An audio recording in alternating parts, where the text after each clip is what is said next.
So there was a man whose house was burglarized while he was on vacation. The police called him and informed him, and he rushed back home to see the condition of his house.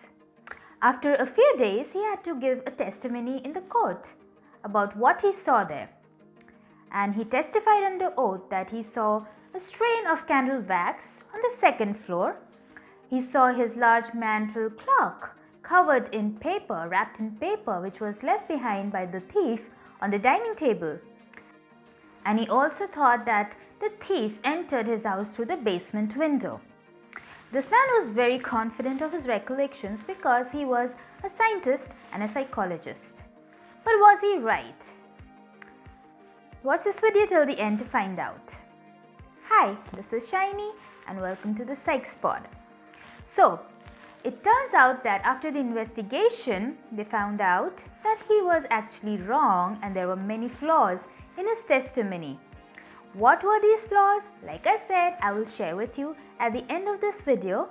This person, his name was Hugo Münsterberg and he was a German psychologist.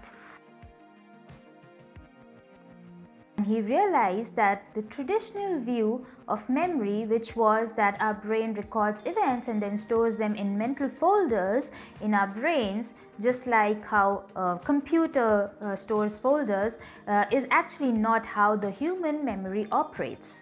And this is where the theory of memory distortion came into being. Now, what is memory distortion? Memory distortion means, or memory errors, it means that our brains do not store memories as exact replicas of the reality, but rather they are modified and reconstructed during the recall. Now, memory distortion is something that happens to everyone. But why does it happen? As Hugo Münsterberg again says, that our brains are confronted with so many details that it cannot keep a store of everything, and that is why it chooses to only retain those things that it thinks matters to us. Therefore, memory is actually artifacts of the techniques our brain uses to fill in those inevitable gaps. Of course, there are gaps in memory because everything is not recorded and stored. Right? And so, what are these techniques? These techniques are our expectations, our belief systems, and our prior knowledge. And when these expectations, belief systems, and prior knowledge are at odds with reality, then our brain can fool us. So, in simple words, our memories are not often reliable as they are not always correct or they're not always real. And when we are forced to remember unremembered facts, then our brains can come up with something to fill those gaps, and the best part is that we actually believe those memories that our brain have just created. And here the cool thing about memory is that you can create false or fake memories. If you tell someone that something had happened and if you are very convincing in suggesting that, then that person might actually believe and it can become a part of their memory. And I will show you how that could happen because that is exactly what happened in Hugo Münsterberg's case as well.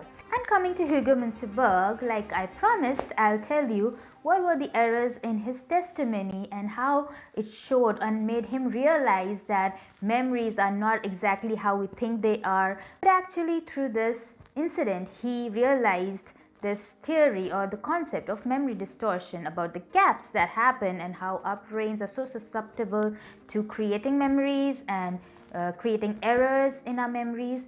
And so what happened was, first, while the investigation was going on, he heard one of the policemen speaking and amongst themselves and saying that they think the thief entered through the cellar door and cellar window. So later on, without even realizing, he also thought, while giving the testimony, he thought that he saw the cellar window broken and maybe the thief entered through that window. So this is where the fake memory concept comes in, because he heard the policeman talking about it, that got registered in his mind and became a part of his memory, which was not real.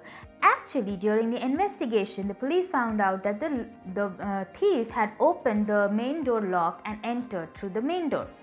The second thing he saw was, he said that he saw a strand of candle wax on the second floor, which was actually in the attic.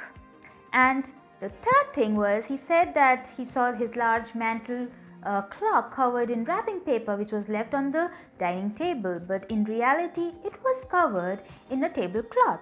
So why did he think that he saw it covered in the wrapping paper? Because that was due to his prior knowledge or expectation, we can say, because usually people cover things in wrapping papers. So that is what he thought, because of his expectation that it was covered in a wrapping paper. So this person, Hugo Münsterberg, in his 18 years of career had delivered 3,000 university lectures, and not even in one of them he used his written notes.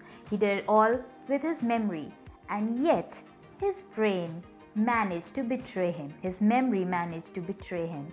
And so our memories can be distorted, and that is a part of being a human being. For more such awesome videos, please stay tuned, continue to keep a watch on my channel. And if you watch my videos and if you like my videos, please spread the word and let others know. Thanks for watching this video.